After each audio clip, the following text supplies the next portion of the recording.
अदानी समूह के मुखिया गौतम अदानी और अन्य लोगों पर रिश्वत और निवेशकों के साथ धोखाधड़ी का आरोप लगा है। अदानी ग्रुप के एक बड़े अधिकारी की ओर से पूरे मामले पर शनिवार को जवाब दिया गया। साथ ही कहा गया कि उचित समय पर आगे भी जवाब दिया जाएगा।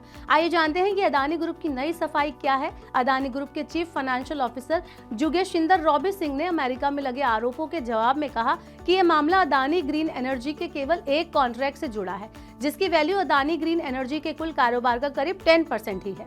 सोशल मीडिया प्लेटफॉर्म एक्स पर किए गए अपने पोस्ट में सिंह ने कहा कि अदानी ग्रुप की 11 लिस्टेड कंपनियां बाजार में हैं। इनमें से किसी पर भी मामला नहीं बनाया गया। लीगल फाइलिंग में इशूअर्स यानी हमारे पोर्टफोलियो की कंपनियों या विशिष्ट जारीकर्ताओं जो पब्लिक कंपनियों की सहायक कंपनियां हैं, उनमें से किसी पर भी किसी भी तरह का गलत काम करने का आरोप नहीं है।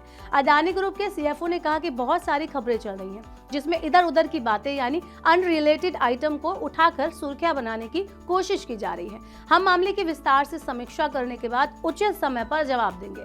अदानी ग्रुप के वरिष्ठ अधिकारी की ओर से ये सफाई ऐसे टाइम पर आई है जब खबरें आ रही हैं कि मार्केट रेगुलेटर सेबी अडानी से जुड़े मामले की तहकीकात कर रहा है। सेबी ये जानना चाह रहा है कि क्या अडानी ग्रुप के बारे में अहम जानकारी को छिपाकर डिस्क्लोजर के नियमों का उल्लंघन किया जा रहा है। करीब 2 साल के अंदर अदानी ग्रुप के लिए ये दूसरा झटका है। इससे पहले जनवरी 2023 में हिंडनबर्ग रिपोर्ट आने के बाद अदानी समूह और समूह की कंपनियों को तगड़ा झटका लगा था।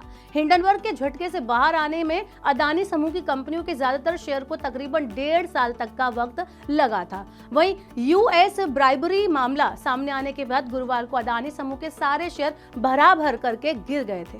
हालांकि इनमें से ज्यादातर कंपनियों जैसे कि Adani enterprises, Adani ports, ACC, Ambuja, NDTV के शेयर शुक्रवार को बढ़त के साथ बंद हुए। अडानी समूह के चेयरमैन गौतम अदानी, उनके भतीजे सागर अदानी और 6 अन्य के ऊपर सिक्योरिटी फ्रॉड, वायर फ्रॉड और फॉरेन करप्ट प्रैक्टिसेस एक्ट के उल्लंघन जैसे मामले बनाए गए हैं। प्रोसिक्यूटर्स का दावा है कि अदानी और उनके सहयोगियों ने मिलकर घूसखोरी का पूरा जाल बुना। वहीं इसके अलावा इसके तहत $250 मिलियन भारतीय करेंसी में 2000 करोड़ रुपए से ज्यादा घूस में बांटे गए। अमेरिकी बाजार नियामक SEC का आरोप है कि अडानी ने फंड जुटाने से पहले निवेशकों से घूसखोरी के पूरे मामले को छुपा लिया।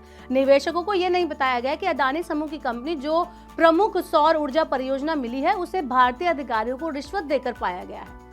अडानी समूह ने आरोपों को निराधार बताते हुए खारिज किया है। साथ ही कहा है कि आरोप है और जब तक दोष साबित नहीं हो जाता तब तक प्रतिवादी निर्दोष माना जाता है।